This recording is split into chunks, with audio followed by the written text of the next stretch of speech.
On est vraiment chouchoutés ici. C'est pas la cité U, quoi. T'es pas à Poitiers ou à Rennes. Vous représentez l'école? Oui, je ne changerai de vie pour rien au monde. On n'est pas là-bas pour s'amuser, on est obligé d'avoir des bons résultats si on veut garder notre bourse et tout.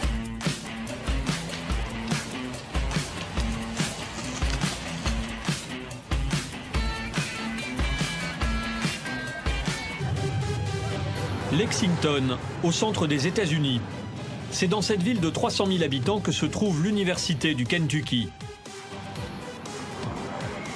Au bord du stade, le traditionnel défilé a commencé. Hey, c'est le jour J! Premier match à domicile! Emmenés par Kerry, leur leader, les Pom-Pom Girls galvanisent la foule. Une parade en grande pompe pour annoncer l'arrivée des stars incontestées du campus. Une cinquantaine d'étudiants footballeurs accompagnés de leur staff. Le public n'a d'yeux que pour cette délégation, digne des plus grands clubs professionnels. Pour la maman de ce joueur, c'est une véritable consécration. J'ai enfin pris sa photo. Non pas que j'ai pas de photo. Il joue à quel poste? Quarterback. C'est son premier match, il va les avoir. Allez les Wildcats! Aux États-Unis, l'engouement pour le championnat universitaire dépasse largement les frontières du campus. Sur le parking du stade, de nombreux stands de supporters ont été installés. Des fans de tous âges, venus des quatre coins du Kentucky, soutenir les Wildcats. C'est le début d'une nouvelle ère pour le football dans le Kentucky. On va ramener un titre de champion à la maison. Si les fans sont particulièrement fidèles, ils sont aussi très généreux. Vente de billets, produits dérivés, dons des supporters. L'an dernier, l'équipe de football a rapporté plus de 30 millions de dollars à l'université. Une machine à cash qui contribue à sa renommée. À l'intérieur du stade, la grand-messe du sport business a commencé. La fanfare et les Pom-Pom Girls assurent le show. Avant l'entrée des joueurs, acclamé par une foule de 60 000 supporters.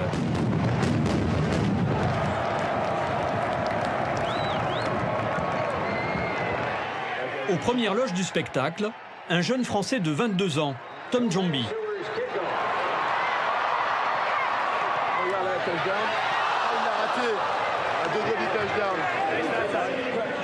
Tom est un tennisman de haut niveau recruté par l'université pour défendre ses couleurs.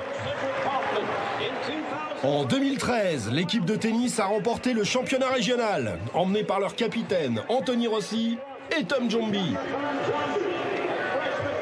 Le Français a obtenu une bourse sportive qui lui permet d'étudier gratuitement. Aujourd'hui, c'est son heure de gloire. Là, c'est quand même des belles émotions, c'est la première fois, on est devant tout le monde, c'est un peu incroyable, quoi. Tout le monde qui t'applaudit, ils sont 60 000. Oh, là, c'est vraiment le rêve américain en vrai, quoi. Un rêve inaccessible pour la majorité des étudiants. Lexington, deuxième ville de l'État du Kentucky. Depuis 3 ans, Tom Jomby est l'un des piliers de l'équipe de tennis locale. Et à ce titre, il vit gratuitement dans cette résidence avec piscine. Ça ressemble même pas à des vacances, mais bon. C'est les États-Unis, quoi. Tranquille. Entre 2 entraînements, notre tennisman profite pleinement des avantages que lui offre le campus. Après la piscine, la salle de muscu. Pas mal, quoi. Tu sais, les Américains, ils adorent faire de la muscu. C'est vraiment le luxe, quoi, tu vois. Et regarde, t'as même des trucs pour se faire bronzer. C'est la belle vie, quoi. Oui, oui. Tom ne paye rien, mais pour les non-boursiers, tout ce confort coûte 400 € par mois. C'est pas la cité U, quoi. T'es pas à Poitiers ou à Rennes. Le campus de Lexington accueille près de 28 000 étudiants, ou des études jusqu'à 20 000 $ par an. Mais là encore, le tennisman ne débourse pas un centime. Mieux, pour lui permettre de réussir sur les cours de tennis, l'université s'adapte à son agenda sportif. Allez-y, entrez votre identifiant et votre mot de passe. Élève en 4e année, Tom étudie la communication. Mais avec les nombreux matchs prévus cette saison, il sera souvent absent. Là, c'est quand je serai à Chicago. Là, je vais à New York. Là, je vais à Miami. Là, je retourne à New York. Bah, on va pas là-bas pour s'amuser. On est obligé d'avoir des bons résultats si on veut garder notre bourse et tout. Avec ces élèves-là, l'université demande à ses professeurs de se montrer conciliants. C'est pour une compétition officielle. Alors il n'y a pas de problème. Les professeurs doivent donc s'adapter aux étudiants comme Tom? Oui, on doit pouvoir s'organiser autour de leurs emplois du temps. Et on peut le faire. Car à Lexington, le campus fait la part belle au sport. Piscine olympique, mur d'escalade, piste de course. La ville abrite également le plus grand stade de basketball de toute l'Amérique. Pour attirer les meilleurs athlètes, l'université déroule le tapis rouge. Près de 12 millions de dollars de bourses sont distribués chaque année.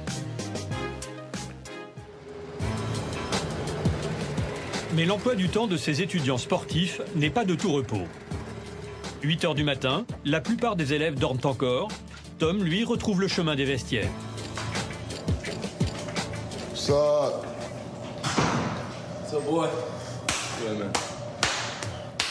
Rentrée universitaire oblige, dans son casier, ses nouvelles fournitures l'attendent. Ça.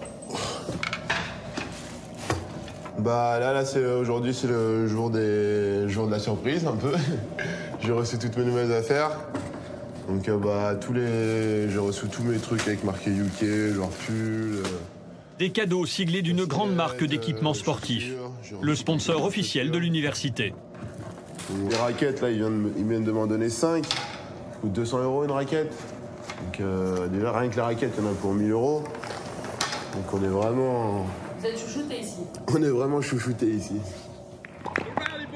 Tom et ses 11 coéquipiers s'entraînent en moyenne 4 heures par jour, sous la direction d'un autre compatriote, Cédric Kaufman. Il est 8 h du matin, hein. On va les réveiller. Cet ancien joueur professionnel est à la tête de l'équipe de tennis du Kentucky depuis 2 ans. On n'a pas raté beaucoup, hein. Plus large les fentes, les gars. Plie les genoux, Tom. Et chaque année, Cédric se rend en France à la recherche de nouveaux talents. C'est lui qui a convaincu Tom de tenter l'aventure américaine. Les Français savent jouer, ils savent ici, ils comprennent le terrain, ils arrivent à varier le jeu. C'est des stratèges? Voilà, exactement. Pour renforcer leurs équipes, les facultés américaines recrutent donc à l'international. Le contrat est clair, ils doivent gagner. J'espère qu'il finira dans les 3 premiers, c'est notre but. Et l'université du Kentucky met les moyens. Ici, près de 200 personnes veillent au bien-être des sportifs. Footballeurs, basketteurs, tennismen. Après l'entraînement, tous se retrouvent dans cet espace de soins, dernier cri. Avec un passage obligé, le bain de glace. Allez, c'est parti pour 10 minutes. Ah, c'est les 10 minutes les plus chiantes de ma journée. Là. Mais c'est carrément de la torture. Ah, c'est de la torture, mais bon, faut souffrir pour réussir, quoi. Pour supporter le mal, Tom a pris l'habitude d'appeler sa famille restée en France. Allô? Ça va, je te manque pas trop? Si vous voulez. Brigitte est la maman de Tom. Elle est aussi sa première fan. On s'appelle souvent, on s'envoie des petits messages. Je le suis sur Twitter. Je suis accro aux compétitions. Vous savez qu'il est bien ici? Oui, je sais qu'il est bien entouré, bien dans sa peau. C'est l'essentiel pour une maman. Avec son mari et leur fils aîné, ils encouragent le petit dernier. Bisous.